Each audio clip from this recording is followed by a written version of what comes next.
የአዲስ አበባ ወንዞች በፊት በጣም ከባድ ነበሩ እንኳን እንደዚህ ቁጭ ብሎ ለማውራት ይቀርና በአካባቢያቸው ስታልፊ በጣም ከባድ ነው ሽታቸው ለተላላፊ በሽታም ጭምር የሚዳርጉ ነበሩ አብዛኛው የአዲስ አበባ ወንዞች የከብቶች አዛባ ምናምን ይለቀቅ ነበር ጥሩም ማዛ የለም ነበር የወንዝ ማለት የጫካ ነበር ከዚህ አንዋር መስጊድ ማለት በጣም መርካቶ ነው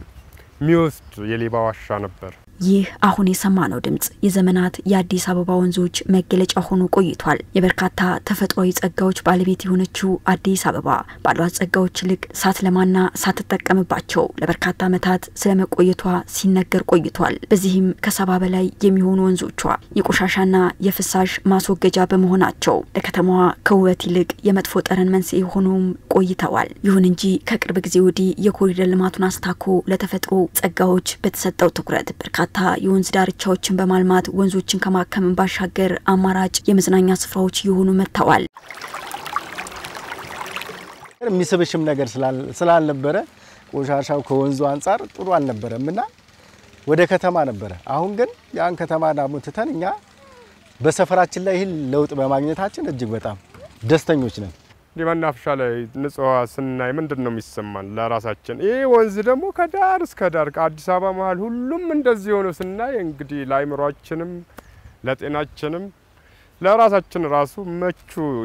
እንትን ይሰማናል ብዬ ነው ማስበው አደናቃፊ ነገር የለም ልጆቻችን በጅዋጅዌም በየወንዙስ ዳርዳርም እየሆነን ያየንና እየተዝናናና ያለ ነው በመዲናችን አዲስ አበባ ባለፉት ጥቂት ጊዜያት ለተፈጥሮ ሀብቶች በተሰጠው ትኩረት እንግዲህ በርካታ ወንዞችን ማከም ተችሏል እነዚህ ወንዞች እንግዲህ ከዚህ በፊት የቆሻሻ ማስወገጃ የነበሩ የመጥፎ ጠረን መንስኤና የደፈረሱ ወንዞች ዛሬ ላይ እንደምታዩቸው እንግዲህ ኩልል ያለ ውሃ የሚወርዱባቸው ሆነዋል በርካታ ወንዞችኛ አለንና አልተጠቀምንባቸው በየ ነው ማስበውና አሁን ግን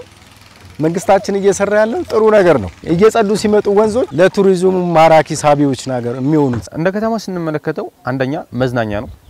ሁለተኛ ደግሞ ያን ውሃ ሪሳይክል አድርገሽ መጠቀም ነው ማለት ለመጠጥ ንጹህ ውሃ ለኛ ይቀርብልናል ማለት ነው ብዙ ገጠር ቦታ የምናገኛቸው ነገሮች አሁን ግን አዲስ አበባ መሃል ላይ ብዙ ነገር ነው የኮንሶ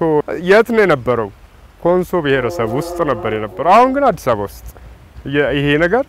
እንግዲህ ነገ ትውልዱ ደግሞ ሌላ ገና የሀገሪቱን ሀብት አዲስ አበባ መሃል ላይ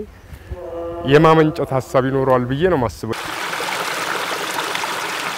በመዲናዋ የተከናወነ ያለው የወንዝ ዳርቻ ልማት እንግዲህ ወንዞችን ማከምን ብቻ መሰረት ያደረገ አይደለም ይልቁንም ከዚህ በፊት የስጋት ቀጠና የነበሩ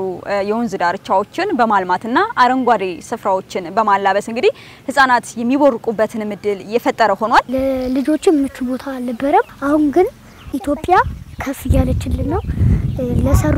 ለሰሩልን ሰዎች እናመሰግናለን ወንዙ ለቆሻሻ መጣያ ነበር የሚያገለግለው